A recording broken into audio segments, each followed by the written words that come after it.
النهارده هبدأ معاك سلسلة من الحلقات الجديدة تحت مسمى الريمونتادا التاريخية. النهارده أول حلقة في الريمونتادا، ليفربول ضد ميلان، الريمونتادا الشهيرة في نهائي دوري أبطال أوروبا 2005. مدينة اسطنبول بتركيا بتستضيف نهائي دوري أبطال أوروبا 2005 بين ليفربول تحت قيادة رافائيل بينيتيز ضد ميلان تحت قيادة كارلو أنشيلوتي. ليفربول بيواجه الجيل الذهبي الميلان من أول حراسة المرمى الحارس البرازيلي ديدا، مالديني، نيستا وبيرلو وكاكا ونجوم كتير. من قبل المباراة ما تبدأ وأصوات جماهير ليفربول كانت في حالة تزايد مستمر، استمرت لحد أول 50 ثانية من المباراة ولكنها بتختفي فجأة. 1-0 الميلان بعرضية متقنة من بيرلو، مالديني بيسجل الهدف الأول. اللعيبة تايهة والجماهير مذهولة باللي بيحصل من أول دقيقة. ليفربول بيحاول يرجع ويعدل النتيجة ولكن ميلان بيسجل الهدف الثاني، ولكن لحسن الحظ الهدف الثاني بيتلغي عن طريق تسلل عشان يرجع دفاع الريدز يفوق مؤقتا قبل ما يرجع لمرحلة التوهان بتاعته مرة تانية ويستقبل هدفين بنهاية الشوط.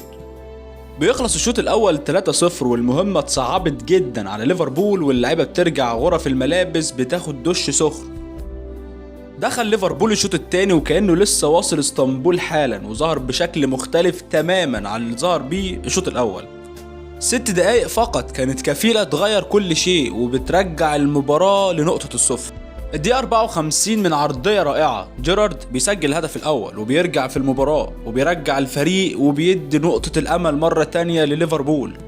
مفيش دقيقتين وتسديدة صاروخية من سيمتشر بيسجل الهدف الثاني لليفربول في ذهول كارلو أنشيلوتي. الدقيقة 60 ألونسو بيسجل التعادل من ضربة جزاء بيسجلها على مرتين.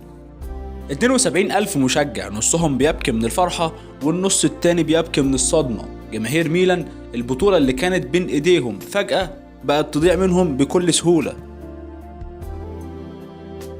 لعيبة ليفربول أدركت إن من النتيجة دي لسه ما حرزتش البطولة، بيحاولوا يسجلوا الهدف الرابع قبل الدخول في الإكسترا تايم أو ضربات الجزاء، وبالرغم من الفرص الكتيرة ولكنهم بيفشلوا إن هم يسجلوا الهدف الرابع وبنعدي وبنروح للإكسترا تايم وبنوصل ضربات الجزاء.